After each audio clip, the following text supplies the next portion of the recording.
Goeiemôre Impetus. Nou ja, ek voel soos 'n kulkunstenaar vanoggend hier so waar hasie daar gaan wegsteek. Maar elke simbool het iets wat ek vanoggend by jou wil los, want ons is in ons 4de week van ons reeks, kan jy glo. 3 weke, ons is halfpad. As jy die vorige 3 weke gemis het, wil ek jou regtig aanraai, gaan volg op ons YouTube kanaal die eerste 3 boodskappe, want elkeen bou so bietjie op die volgende een. En dan sal jy voel jy's deel van alles wat ons doen. En dan het ons 'n boekie wat ons lees. Daar is nog Engelse boekies beskikbaar, anders is hy in PDF ook beskikbaar as jy saam met ons wil lees. En elke dag is daar so 'n bietjie van 'n uitdaging wat jy kan dink, okay, hoe kan ek hierdie prakties maak vir my dag? En ek hoop jy neem deel daaraan, want dit is juist daar gesit sodat jy kan dink elke dag, okay, hoe kan ek hierdie prakties maak? Nie net stilte tyd hou, nie net in my gedagtes het nie, maar ook in my lewe kan uitspeel elke liewe dag. So, ek hoop julle volg ons daar. Maar vandag begin ons in ons 4de week. Ons het reeds ons temavers gelees in Afrikaans vanoggend, maar ek wil dit graag vir jou in die Engels ook lees. Johannes 15 vers 13. Hy sê, "For the greatest love of all is a love that sacrifices all. And this love, great love, is demonstrated when a person sacrifices his love for his friends." En ons weet natuurlik dis wat Jesus gedoen het. Hy het die grootste prys vir ons betaal. En dis waarmee ons uitgedaag word, is ons laaste lied wat ons vanoggend gesing het, was Make Me More Like You. En dis iets wat ons so maklik bely en sê, maar ek wonder hoeveel keer besef ons wat die impak daarvan op ons lewens is. Want dit vra iets van ons. En dit vra van ons dat ons in hierdie reeks kyk na liefde en hoe groot en diep liefde is. Nou vanoggend se vers waar ons gaan in by stil staan is vers 5 en julle sal dit daar op die skerm sien. Hy sê dit tree nie onwaardig op nie, en dan hou ek nogal van die boodskap. Hy sê daai onwaardig, wat beteken dit wanneer mense onwaardig optree? Hy sê om jou so te gedra dat ander nie ongemaklik saam met jou voel nie. En dan sê hy hierdie woorde waar ons gaan stil staan vanoggend, stel nie sy eie belange voorop nie. Is nie kort van draad nie en hou nie boek van die kwaad wat hom aangedoen word nie. Nou ons lewe in 'n wêreld, dink ek, wat presies die teenoorgestelde van ons elke dag sê, is dit nie? Die lewe gaan oor jou en wat jou gelukkig sal maak en wat jou iets kan bring en vir jou iets kan beteken. En dan kom Paulus hierso en hy skryf hierdie brief vir die Korinte en ons gaan nou 'n bietjie stil staan wat gebeur het in die agtergrond en die konteks van hierdie gemeente, maar hy skryf hulle, hy sê dis hoe liefde moet lyk, presies die teenoorgestelde van wat julle baie keer wys en ervaar. Nou die Korinte gemeente was 'n baie jong gemeente en daar was baie verdeeldheid in daai gemeente.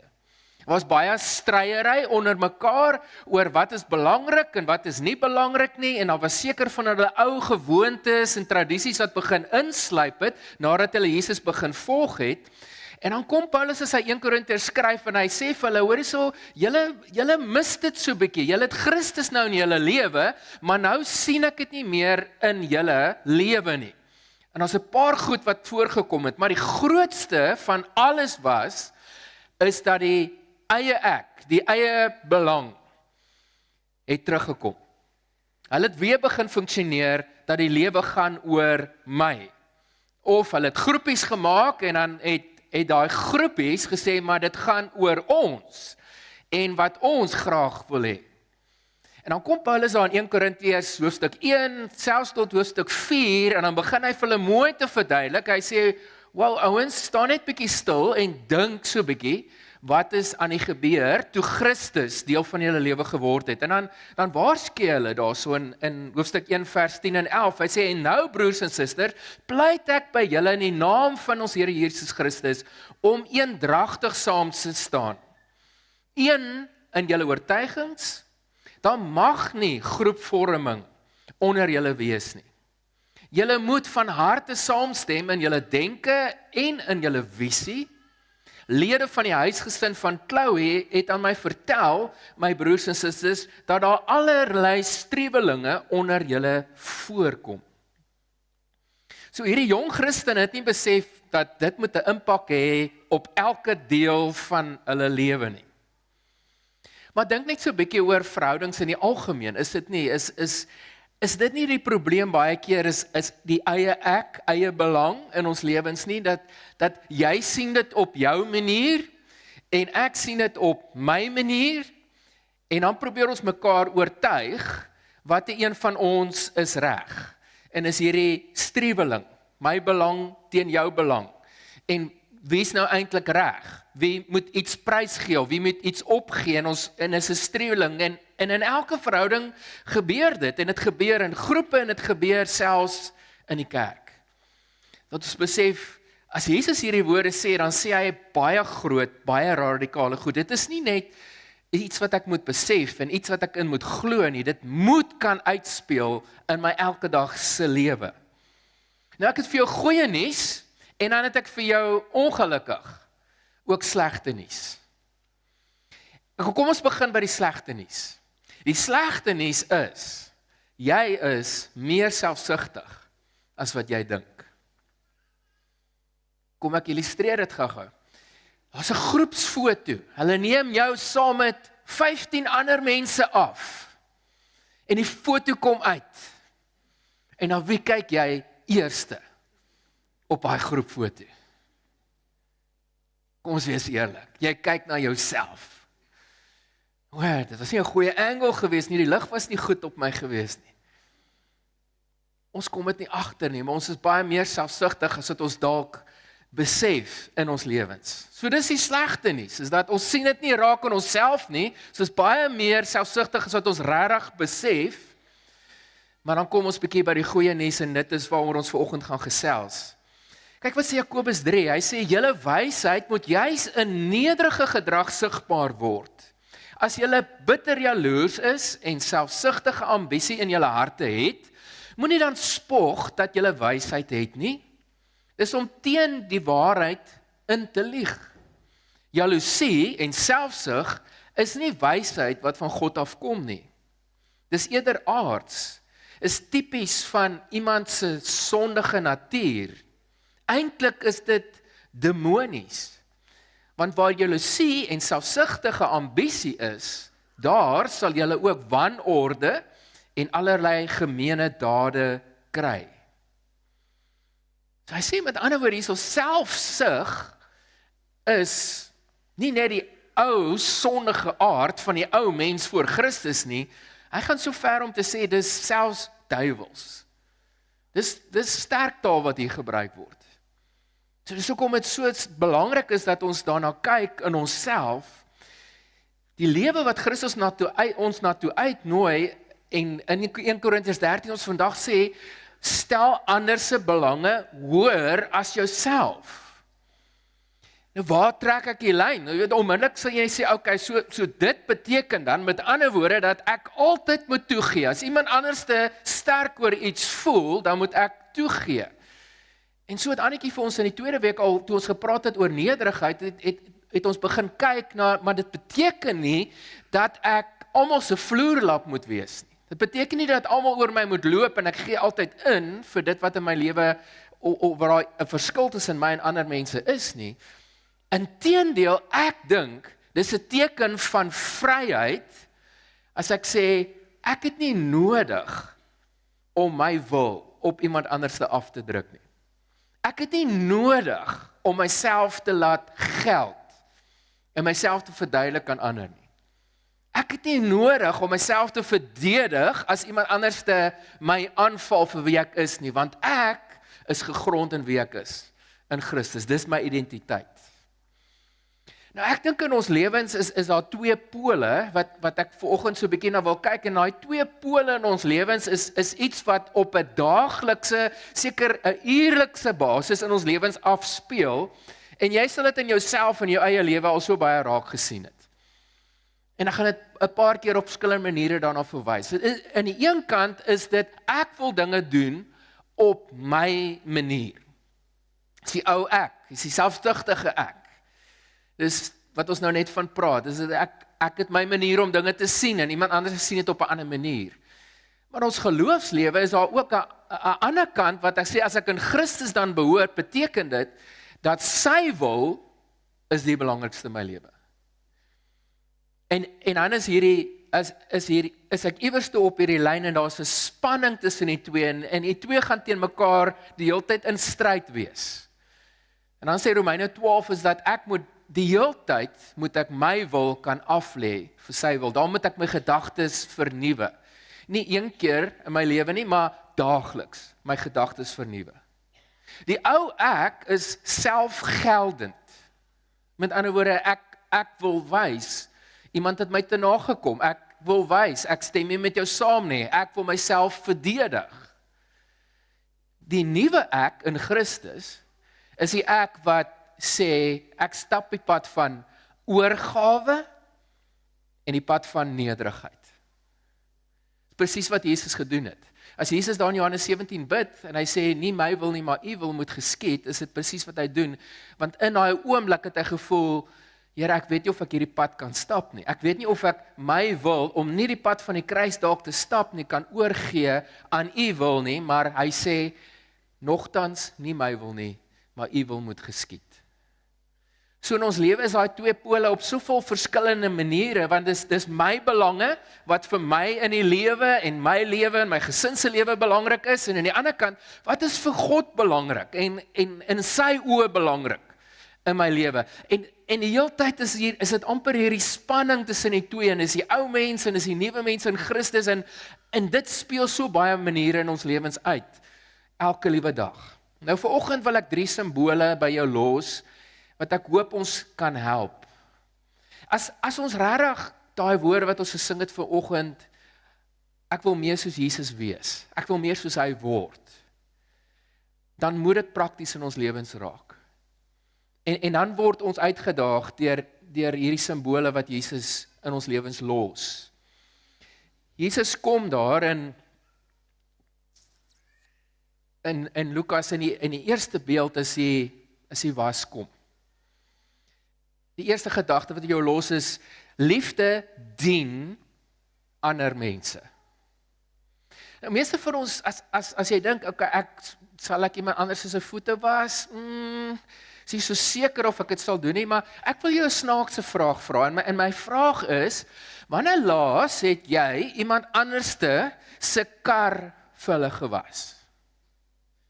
Nie jou man of jou vrou, of jou ma of jou pa se kar nie, iemand wat nie in jou gesin is nie. Wanneer laas het jy iemand se kar gewas? Nog nooit. Daar's een eerlike mens hierso. Party van julle was nie julle eie kar nie, julle kry mense om jou kar vir jou te was. Nee, meeste van ons dalk. Weet jy of daar iemand hier is wat, as iemand by jou kom kuier, jy sê, hoor, kom my net 'n oomblikie, ek net gou jou kar vir jou was. Maar as Jesus kom en hy was die disippels se voete, moet jy nou gou besef wat gebeur het. In die antieke tyd het hulle nie karre gehad om mee rond te ry en rond te beweeg nie. Hulle het geloop op stofpaaie om mee te begin. Dan het hulle geloop op stofpaaie met oop skoene, dis soos sandale gehad. Hulle het nie tekkies of boots gehad soos wat ons het, wat selfs al het jy dit aangaan en nog steeds bietjie stof op jou voete kom, maar hulle het nie dit gehad nie. En dan was die gebruik geweest dat wanneer jy aandete saam as 'n groep gehad het, dat jy met aandete gesit het, en dan was meeste van die tyd nie stoele geweest wat jy om 'n tafel sit nie, hulle het laag op kussings gesit, so die voete is daar, die voete is vuil. En dan het almal gewag, want die gebruik was dat iewers is daar 'n slaaf wat moet inkom, en dan almal se voete moet was, voordat ons eet. So dit was hulle kar gewees, dis hulle voete. So nou sit hulle en wag dat Jesus moet die slaaf roep. En onthou, slaaf is iemand wat teen geen vergoeding werk nie. Hulle eet om te kan, hulle werk om te kan eet en te kan slaap. kry geen geld nie. Soos in ons dae wat ons iemand 'n salaris betaal nie, hulle het geen salaris gekry, hulle was daar net om te dien. Dis al wat hulle gedoen het. En dan kom Jesus, en hy haal die waskom uit, en almal kyk vir mekaar en sê, wat gaan nou hier aan? Waar is die slaaf? Het iemand vergeet om die slaaf te reël? Kan nie reg wees dat Jesus dit doen nie. En dan kom Jesus en hy was hulle voete. Hy was hulle voete. So as ons ander wil dien, en jy het ons almal nou herken, ek het nog iemand anders se kar gewas nie, hoe bereid is ons om regtig te dien? Want dit vra iets van jou. Dit vra iets van jou. Om te wees soos 'n slaaf is nie net 'n konsep nie, dis om die minste te wees. Dis om uit te stap en te sê, ek gaan gou jou kar was, terwyl jy nog lekker eet saam met die res van die familie. Dis hoe groot dit is. So liefde dien. En dan wil ek jou weer herinner aan wie Jesus se voete gewas het. Sy se disippels gewees, ja. En wie was deel van daai groep disippels? En wat het Jesus voor die tyd al geweet van daai groep disippels? Hy het geweet Judas, die een wat hom gaan verraai, die een wat die oorsaak sal wees, dat hy sal sterf. Sy voete moet hy ook was. Dink bietjie daaraan. As jy weet, iemand kan jou skade doen, sal jy hom dien? Hy het geweet, Petrus sit daar, wat met sy groot mond 3 keer sal sê, nooit in my lewe sal ek Jesus verloon op geen manier nie. Nooit sal ek dit doen nie. Dat hy gaan daar staan en hy gaan Petrus se voete was en hy het geweet, het gaan gebeur. Wanneer hy hom die nodigste het in sy lewe. Draai Petrus om en hy sê, maar ek ken hom nie. Weet jy wie hy is nie? 3 keer. So dis hoe radikaal Jesus se dien was. Dan lees ons daarvan in Johannes 13, hy sê, maar goed, as ek, die een wat julle leer en lei, julle voete was, wat sê dit vir julle? Net een ding, julle behoort mekaar se voete net so te was. Ek het nou vir julle 'n goeie voorbeeld gegee, volg daardie voorbeeld.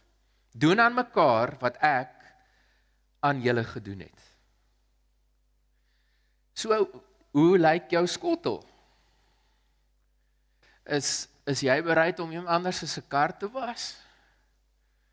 Is jy bereid om ander te dien, selfs al dink jy, hulle hou nie van jou nie, of hulle wil jou dalk skade berokken? Is jy gereed om van jouself te gee, opofferend, onthou, wat dit weer eens is die slaaf, is die minste wat dit gedoen het. So dis opofferend, vir Jesus om so laag te gaan, om die plek van 'n slaaf in te neem, is geweldig vernederend. Om nie eens van die kruis te praat nie. Dis hoe ver hy gegaan het daarmee. En dis die fondasie vanuit Jesus ons sê oor liefde, is dat ek van myself gee. Of is jy aan die ander kant, dat jy sê, maar ek wil seker maak dat almal verstaan hoe ek dinge sien. Ek wil hê ander moet my gehoorsaam. Die eie ek.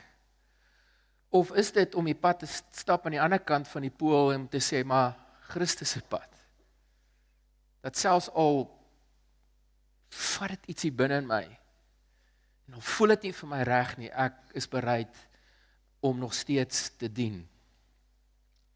Ek lees uit die Engels, hy is 1 Petrus 4 vers 8, hy sê, above all, constantly echo God's intense love for one another, for love will be a canopy over a multitude of sins.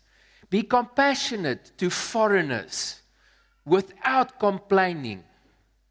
Every believer has received grace gifts, so use them to serve one another as faithful servants of the many-colored tapestry of God's grace. Nou dalk gaan jy nie vanoggend my kar was nie. Gelukkig is hy skoon, so ek skimp nie hier nie.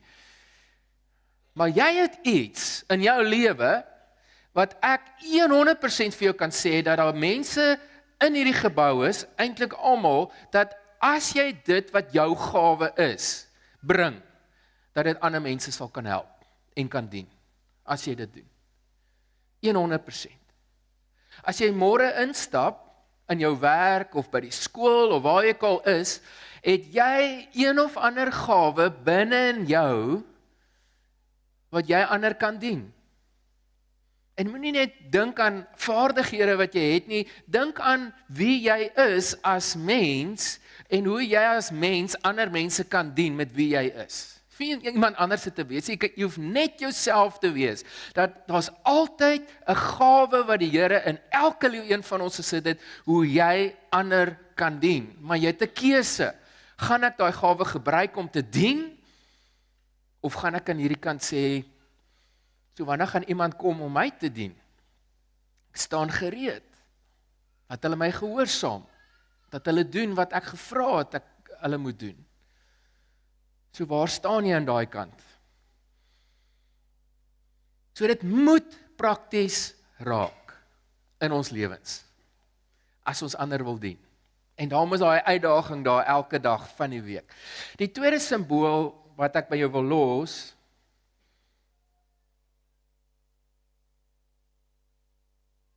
is, ek het hier 'n muntstuk. Hierdie is 'n ou 1 sent. Nou die van julle wat nie weet hoe 'n 1 sent lyk nie, wel, hy is hier, daar's 2 mossies op hom.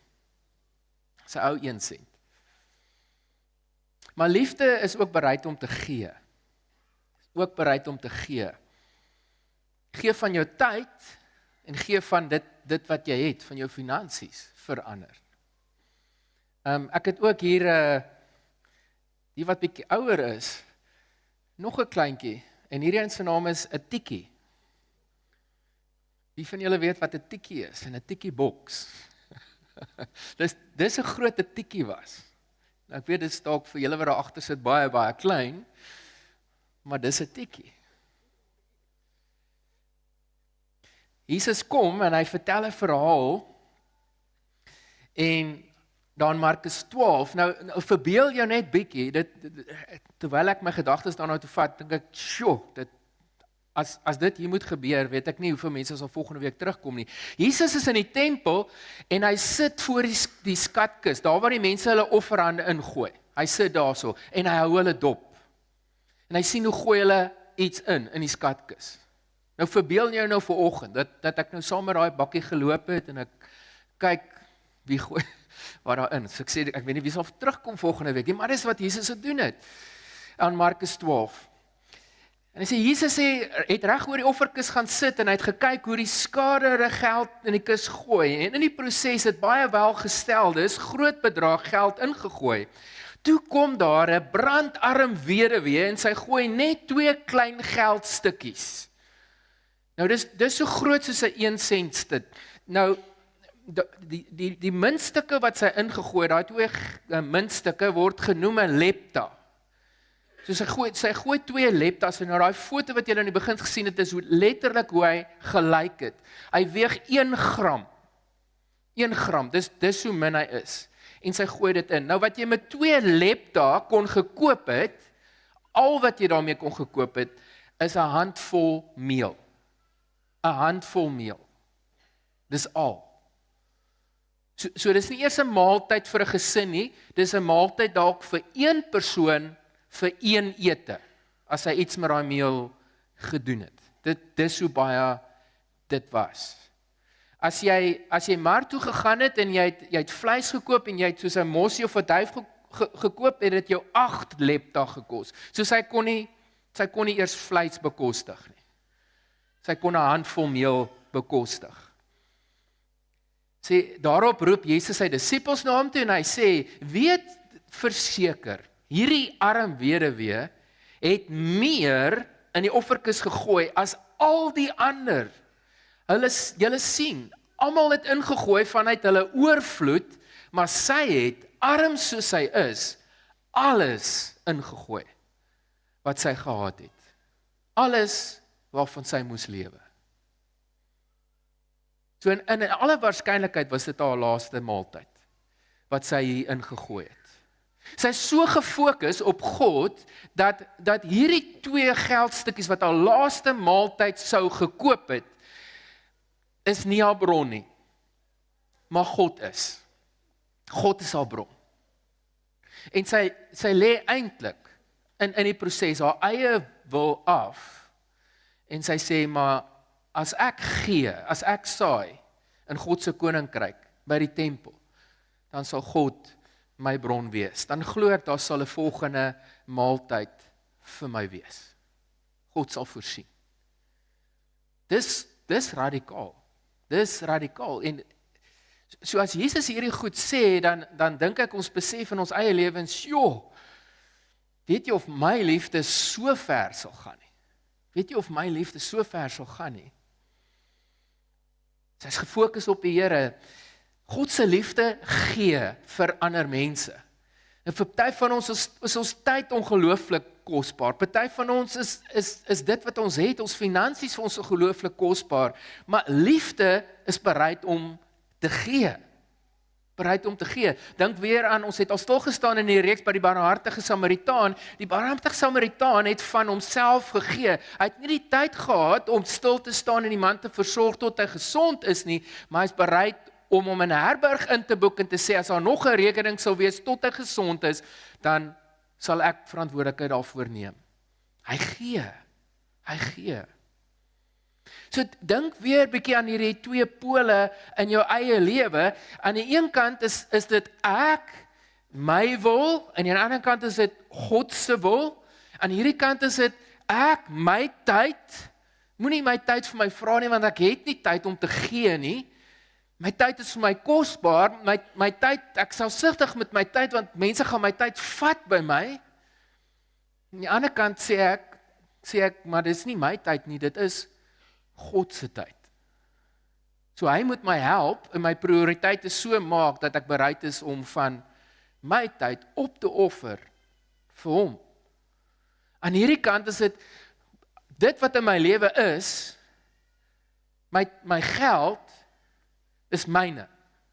Ek sal daarmee besluit. Niemand moet vir my sê, hoe moet ek dit spandeer nie. En aan hierdie kant besef ek, maar alles wat ek het, kom van hom af. Elke liewe ding in my lewe is geskenk, is 'n gawe uit sy hand uit wat vir my gegee is. En is nie myne nie. Dis syne wat ek vir hom moet bestuur en hy gaan eendag rekenskap vir my moet vra van dit wat ek gee in my lewe. So liefde kos ons iets. En aan Johannes 13 vers 35 lees ons. Hy sê, as julle mekaar liefhet, sal almal weet dat julle my disippels is. So ek wonder net, terwyl ek hieroor dink, ek, is dit nog iets wat uitstaan van ons? Is dat almal weet dat ons gelowiges is? Deur hoe ons liefhet? Of lyk ons liefde maar net soos die volgende persoon wat dalk nie Jesus in hulle lewe het nie? Die laaste simbool wat ek vanoggend by julle wil los is die kruis.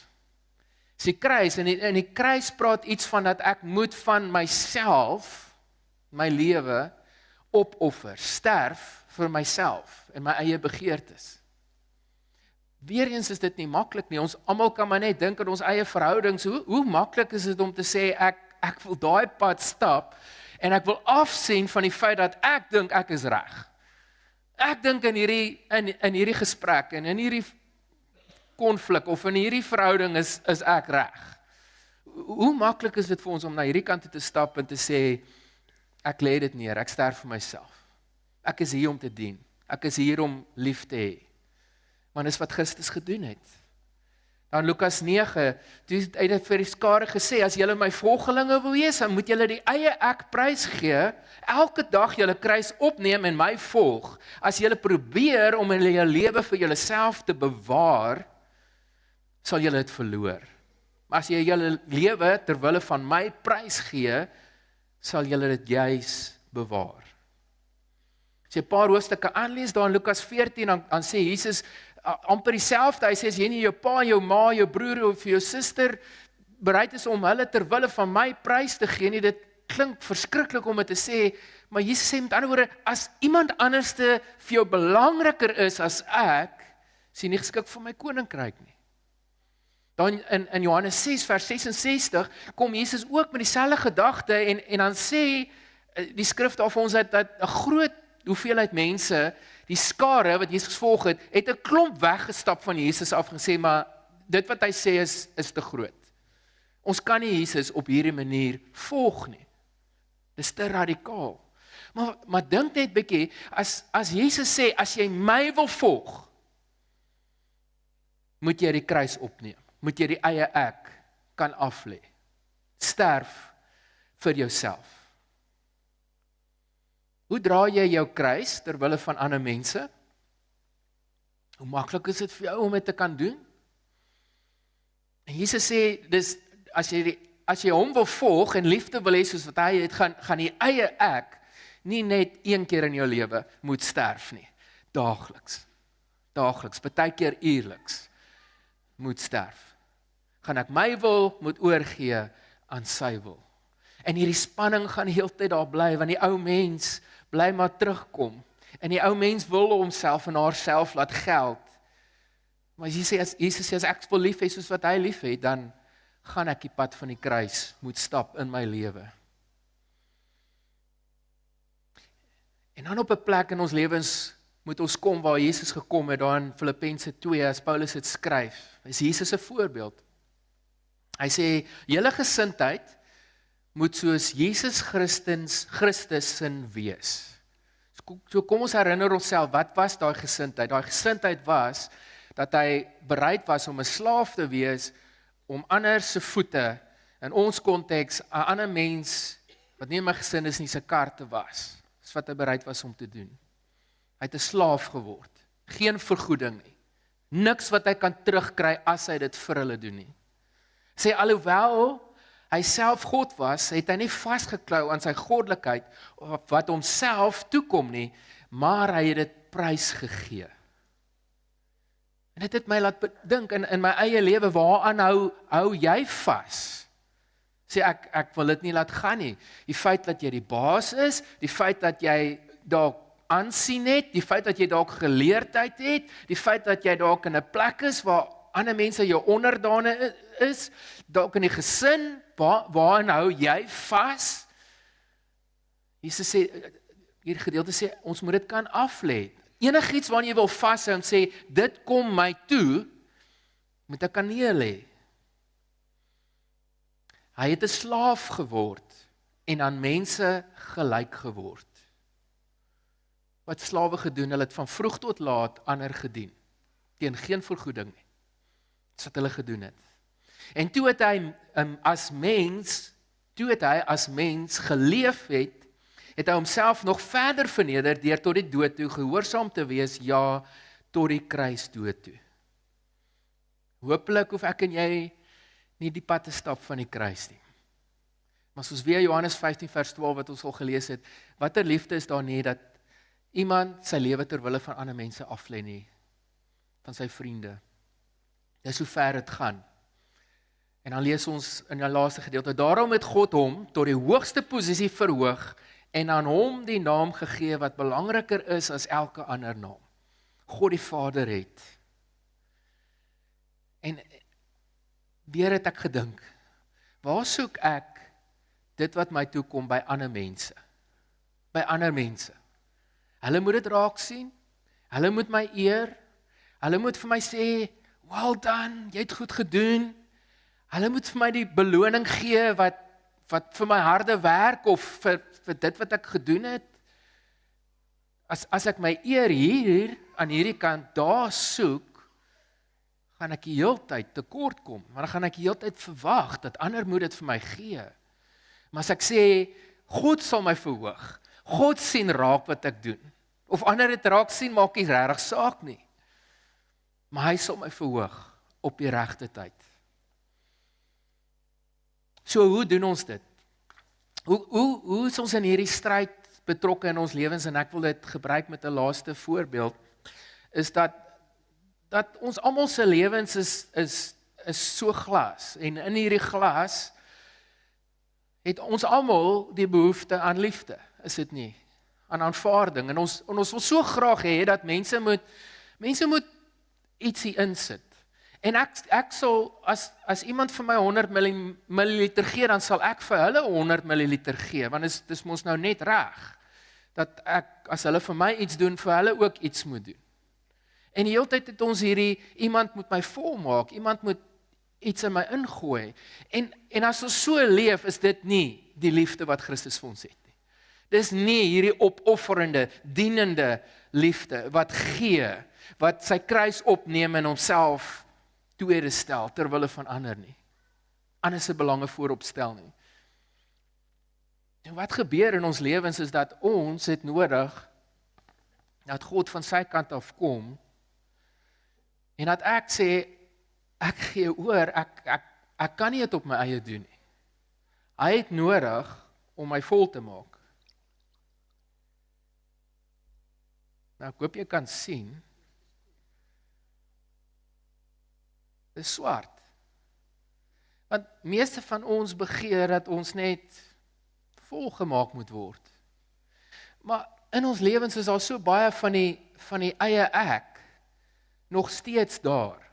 En al wat ons begeer is dat ons vol moet wees. Is dat iewerste moet iemand liefde vir my gee, sodat ek kan vol raak, en God moet kom met sy liefde, en hy moet my vol maak. Maar daar is so baie van die ou ek, die eie ek, in hierdie stryd in ons lewe. En ons het nodig om te sê, Here, maar ek wil nie net vol raak nie, ek wil hê dat u liefde moet oorloop in my lewe. Dit moet meer wees. Ek moet eintlik die pad wat Jesus gestap het van nederigheid en oorgawe ten volle stap. My hele lewe, elke dag, my kruis opneem. Sodat daai liefde meer en meer, en nou mors ek.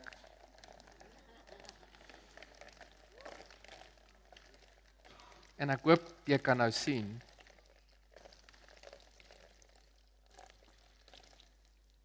meer en meer soos Jesus in lyk. Skoon, gestroop van die eie ek, wat nog steeds wil geld in sy eie lewe. En verbeel jou dat hierdie skottel wat jy is, loop ook oor. En dit begin hier onder by julle, waar julle sit, julle voete nat te maak. En verbeel jou dat die liefde wat in jou lewe is, oorloop, dat dit naderhand hier by die deur van die teater sal uitloop, en dit loop in die straat in. En mense ry verby en hulle ry deur daai water, en hulle kan nie anders as om deur daai water te ry nie. En verbeel jy dit loop in die strate af van ons stad, dat mense begin die liefde sien, wat nie van onsself afkom nie, want ons eie liefde is so beperk, ons eie liefde is so vol van die eie ek, maar God se liefde, wat hierdie tipe liefde is wat ons vanoggend van praat, waar ons ander se belange bo ons eie belange sit, dat dit in elke straat in ons stad sal inloop, dan sal mense kan sê wat Johannes 13:35 sê. Hieraan sal ons geken word, is die liefde, dat ons sy disippels is. Kom ons bid saam. Hemelse Vader, ek bid dat elkeen van ons, wat hier sit, dat ons sal oorloop van die liefde wat u gee. En dit is drasties, dit is radikaal, want om die eie ek aan hierdie kant op te gee, is moeilik. Om te dien, wanneer ek niks kan terugkry nie, is moeilik. Om te gee, wanneer dit nie op my terme is nie, maar op God se manier, is dit moeilik. Wanneer ek my kruis moet opneem, en vir myself moet sterf, en sê ek gaan my eie wil neerlê, en ek gaan God se wil kies, is moeilik. Maar Here, die resultaat is, dat hierdie stroom van liefde, in ons lewens sal oorloop na ons gesin toe, sal oorloop na ons vriende toe, sal oorloop na ons werksplekke en ons skool toe, sal oorloop na ons gemeenskap toe waar ons is. Want dis wat U van ons vra. Help ons om dit neer te lê ter wille van U en U koninkryk. En as jy nodig het om vanoggend, terwyl jy daar sit, dalk op een of ander manier te sê, Here, ek het dit so nodig. Is dit jou oomblik om nou te sê, Here, hier is ek. Ek het daai liefde nodig, want daai liefde is tot ons beskikking. As ons dit vra. En Here, dankie, dat ons hoef niks te gedoen het van ons kant af, om die liefde te verdien nie, want U het ons eerste lief gehad. U het ons eerste lief gehad, en daarom hoef ons nie onsself te bewys nie, ons hoef nie meer dinge te doen nie, want dis wat ons meeste van die tyd dink, ons moet meer dinge doen, sodat ons soos Jesus kan word, maar Jesus sê nee, niks wat ons doen is ooit genoeg nie. Ons moet onsself volmaak van God se liefde, ons moet onsself neerlê en sy liefde in ons lewens toelaat. En dis onbeperk, heeltemal onbeperk. Dankie dat jy vanoggend hier kom met U liefde in ons lewe. Amen en amen. Ek wil jou seën met die woorde van Sint Francis wat op die skerm is. Hy sê, Here, maak my 'n instrument van U vrede. En dink dalk aan vandag later, of dink dalk aan môre, wanneer jy hierdie woorde lees. Hy sê, waar daar haat is, laat ek liefde saai. Waar daar onreg is, vergifnis. Waar daar twyfel is, geloof. Waar daar wanhoop is, hoop. Waar daar donkerte is, lig. En waar daar hartseer is, vreugde. Amen en amen. As jy dalk gebed nodig het vanoggend,